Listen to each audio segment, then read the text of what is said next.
Indonesia disebut sebagai negara kepulauan yang kaya dengan pulau-pulau kecil di mana terdapat bibir pantai yang membentang luas. Daerah Istimewa Yogyakarta contohnya. Di wilayah selatan terdapat bentangan pantai yang panjang meliputi wilayah Kabupaten Bantul, Kulon Progo, dan Gunung Kidul. Masyarakat di pesisir pantai pada umumnya bermata pencarian sebagai nelayan. Namun, kondisi cuaca yang tak menentu membuat mereka takut untuk melaut. Sehingga hal ini berdampak pada menurunnya pendapatan para nelayan. Padahal ekosistem pantai tidak hanya laut saja. Lahan pasir yang selama ini dianggap lahan marginal yang tandus, kering, miskin unsur hara, dan mustahil untuk dijadikan lahan pertanian produktif. Selama ini, pasir pantai yang menghampar luas dibiarkan begitu saja dan jarang dimanfaatkan sepenuhnya untuk meningkatkan kesejahteraan masyarakat. Jika Anda mengunjungi pesisir pantai Gelagah Kabupaten Kulon Progo, Anda justru akan melihat hamparan ladang pertanian cabai yang luas. Meskipun didominasi oleh lahan pasir, tanaman cabai dapat tumbuh subur.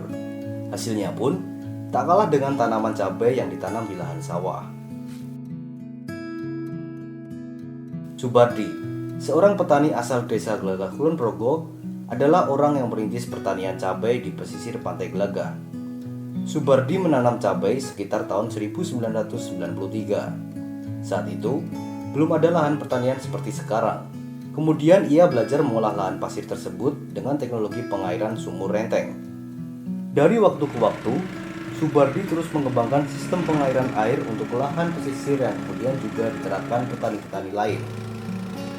Hasilnya, bisa dilihat saat ini, hampir seluruh pesisir pantai Gelagah telah dipenuhi lahan pertanian.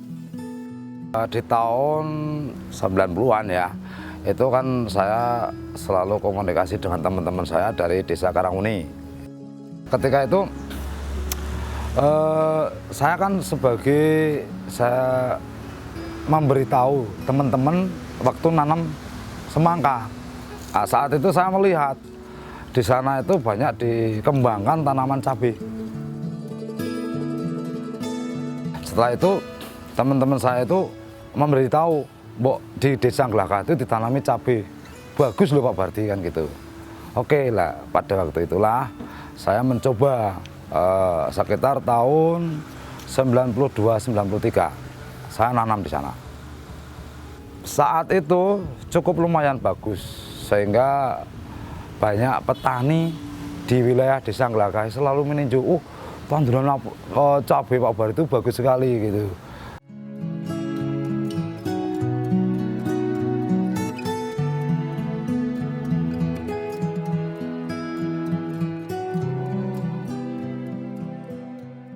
Pesisir pantai merupakan daerah marginal, di mana tingkat kesuburannya sangat rendah. Hal ini ditunjukkan oleh reaksi tanah yang masam, cadangan air yang kurang, dan unsur hara yang rendah. Namun, Berkat ketekunan para petani, lahan pasir dapat membuahkan beragam hasil pertanian seperti cabai, melon, semangka, dan lain-lain. Menurut dosen ilmu tanah Universitas Gadjah Mada Jafar Siddiq, lahan pesisir pantai dapat tumbuh subur karena peran dari para petani. Jadi pengertian lahan pasir yang kita batasi untuk daerah DIY ya maksudnya ya, Kulon Progo itu ya. Itu sebetulnya itu kan asalnya itu pasir yang berasal dari Merapi ya, dan dibawa oleh air ataupun oleh udara ya, kemudian dilepaskan dibawa oleh angin ya, kemudian dijatuhkan di dalam daerah sekitar itu, sebagian ke laut ya, yang ke laut kemudian dikembalikan lagi dengan adanya angin, kemudian menumpuk di tepian pantai itu, jadi membentuk suatu gumuk pasir gitu. Teksturnya pasir dia itu mudah sekali lolos ke bawah kalau kita siram. Jadi pasir itu mempunyai kemampuan mengikat air itu kecil sekali, sehingga kalau akar tanaman dalam kondisi biasa seperti itu ya, itu sulit untuk bertahan lama. Jadi sebetulnya kalau kita katakan biasanya orang itu sekarang kan agak lantah bahwa lahan pasir itu subur. Prinsipnya lahan pasir itu adalah lahan yang marginal. Jadi saya katakan tanah yang marginal. Dari tanah yang marginal, tanah yang banyak sekali masalah yang harus diatasi kalau itu akan digunakan untuk lahan pertanian atau tanah pertanian. Ya, jadi jangan salah sangka kalau sekarang itu bagus pertumbuhannya, itu bukan karena dia itu lahan itu subur, tapi petani membuat lahan atau tanah itu menjadi subur. Menanam cabai di pesisir pantai merupakan tantangan tersendiri bagi para petani di pesisir wilayah Kulon Progo. Pemeliharaan tanah pun dilakukan lebih intensif dibandingkan dengan pertanian di atas tanah. Penggunaan air yang banyak serta pemberian pupuk yang teratur menjadi keharusan. Ada dua metode yang biasanya digunakan para petani saat menanam cabai, yaitu metode tradisional dan metode modern. Metode pertanian tradisional masih menggunakan jerami, sedangkan metode pertanian modern sudah menggunakan mulsa. Dari awal, ya seperti lahan ini Mas, lahan ini itu kemudian pertama diolah dulu, dibajak. Kemudian kita buat bedeng-bedeng itu.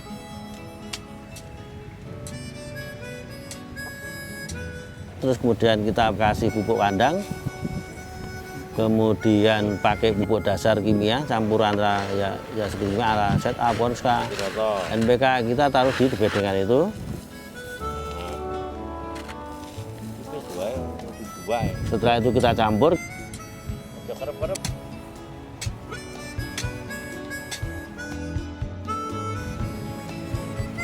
Kemudian kita tutup pakai mulsa. Kira-kira nanti 2 minggu atau ke 3 minggu kita lubangi mulsa-mulsa itu dengan jarak tanam rata-rata kalau sini 40.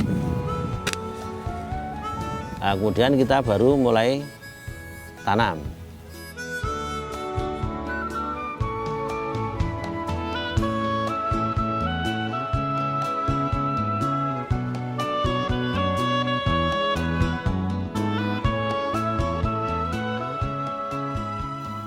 Untuk perawatan ya mungkin ya kita ya tiap harinya ya harus pakai siraman atau tiap hari, pemupukan, terus kemudian penyemprotan, penyiangan.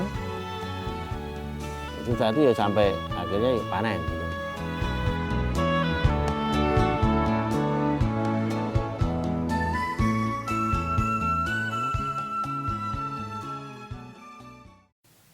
Dalam menentukan masa tanam, petani pesisir Kulon Progo melakukan musyawarah melalui sebuah komunitas kelompok tani.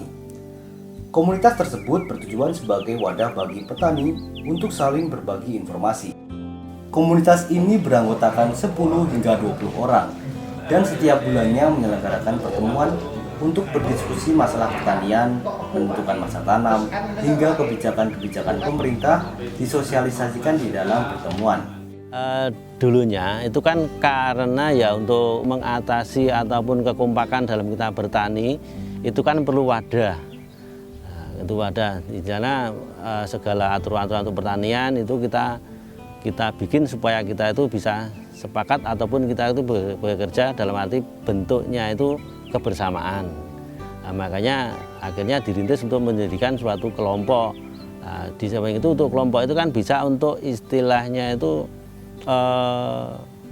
istilahnya suatu pengajuan ataupun untuk mendapatkan bantuan dari pemerintah. Nah, makanya kan menjadi satu wadah, jadi pemerintah itu nanti akan memperhatikan gerak dari kelompok pertanian itu. Makanya kita sepakat untuk buat kelompok tani walaupun waktu itu kelompok taninya masih kecil. Untuk petani itu semua yang berkecimpung di dalam pertanian itu dimasukkan sebagai anggota kelompok tani. Ya jelas keuntungan dari segi pengalaman ya Mas pertanian. Kadang kita juga sering mengadakan suatu studi banding. Nah, itu kan menambah wawasan untuk petani-petani yang dianggap petani kita itu waktu itu masih dianggap petani terbelakang gitu. Jadi sistem pertanian pun kita masih istilahnya tradisional. Nah, setelah adanya kelompok tani, ya kita dibanding ke sana tuh perbandingan seperti ini. Akhirnya mengambil hikmahnya di itu supaya nanti untuk mencontoh dari segi pertanian di luar daerah sini. Nah, untuk masa tanam bersama itu kan biar hasilnya itu pun juga lebih bagus, keserampakan tanam itu bagus. Karena kalau kita itu tidak istilahnya itu ada masa tanam yang pakai tanggal itu, kita tanam misalkan bulan ini ada yang tanam, nanti tanggal sekian ada yang tanam, nanti kan hama ataupun penyakitnya itu cuma pindah-pindah gitu loh. Warga pesisir Kulon Progo memiliki tradisi untuk distribusi hasil panen, di mana hasil panen akan diproses dalam bentuk sistem lelang. Pasar lelang hanya dibuka saat masa panen saja, dan dibuka dari pukul 4 sore hingga 10 malam. Hal ini dilakukan selain untuk menjaga harga para tengkulak yang dapat merugikan petani, juga merupakan salah satu bentuk kegiatan yang memiliki tujuan memperkuat antar organisasi kelompok tani. Setiap kelurahan memiliki pasar lelang sendiri. Hal ini menjadikan harga cabai di setiap kelurahan berbeda-beda. Pasar lelang itu untuk menentukan harga tertinggi di kelompok tani. Soalnya masalahnya kan kalau nggak ada pasar lelang, itu nanti pengepul itu kan memberikan harga yang kurang maksimal. Di antara salah satu penjaga yang ada di pasar lelang itu nggak membocorkan di antara bakul satu dengan bakul yang lain. Jadi tertutup. Prosesnya itu ada yang lewat SMS, ada yang mengisi lewat kertas. Tapi itu tertutup Mas. Jadi panitia lelang nggak membocorkan. Misalkan contohnya dari bakul si A itu memberikan harga sekian, itu juga nggak membocorkan ke bakul lain. Nanti kalau sampai itu bocor, bakul lain tahu, itu juga akan timbul suatu permasalahan. Tanaman cabai siap untuk dipanen. Buah cabai dipetik dan dikumpulkan di gudang penyimpanan. Kalau tahun ini memang kalau produksinya ya cukup baik, tapi permasalahannya kan pasarnya kurang agak melemah ya harganya akhir-akhir ini. Entah nanti kalau ke depannya saya kurang tahu. Ini kan masih metik berapa ya? Sekitar 2 kali 3 kali petik. Hama cukup banyak, termasuk busuk batang itu banyak yang batangnya busuk. Lain dengan seperti hama. Kalau hama itu ya mudah, misalnya kayak kalau kutu-kutu kayak itu sejenis belalang, itu paling pakai ya insektisida yang agak murah udah bisa. Setiap 1000 meter lahan yang ditanami cabai mampu menghasilkan kurang lebih 3 kuintal cabai. Dengan luas lahan yang mencapai 1.100 hektar, menjadi penyumbang utama komoditas cabai di wilayah Kulon Progo. Jadi luas lahan pesisir di Kabupaten Kulon Progo itu berkisar sekitar 3.000-an hektar. Itu terdiri dari 4 kecamatan, dari mulai Kecamatan Temon, Kecamatan Wates, kemudian Kecamatan Panjatan dan Kecamatan Galur. Kemudian yang untuk lahan cabai itu dalam 1 tahun itu berkisar luas tanahnya sekitar 1.100-an hektar. Untuk unggulan di Kabupaten Progo itu masih cabai. Dari 2009 sampai 2015 itu terus naik. Di segi ekonomi tanaman cabai memang sangat fluktuatif harganya. Namun secara ekonomi sangat menguntungkan petani karena dari segi produksi selama ini masih cukup tinggi karena rata-rata produktivitas untuk tanaman cabai di Kabupaten Progo saat ini mencapai 81,64 kuintal per hektar. Hasilnya kebanyakan lebih banyak yang lahan pesisir. Jadi karena sebagian besar lahan pesisir itu digunakan untuk cabai, dan tadi sampai mencapai 1.000 hektar dalam 1 tahun itu, dan saat ini pemasarannya juga sangat mudah lewat dengan asosiasi pasar tani. Hampir tiap hari ada pemasaran langsung ke Jakarta, itu sangat membantu petani-petani yang lahan pesisir. Jadi secara tidak langsung dengan pemasaran yang begitu mudah, petani mendapat keuntungan, itu akan memberi kontribusi untuk pembangunan di Kabupaten Progo.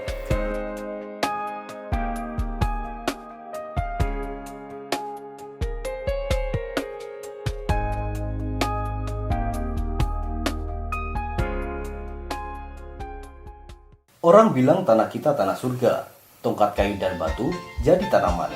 Suburnya tanah negeri kita ini, lahan tandus dan kering pun masih bisa ditanam dan menghidupi banyak orang.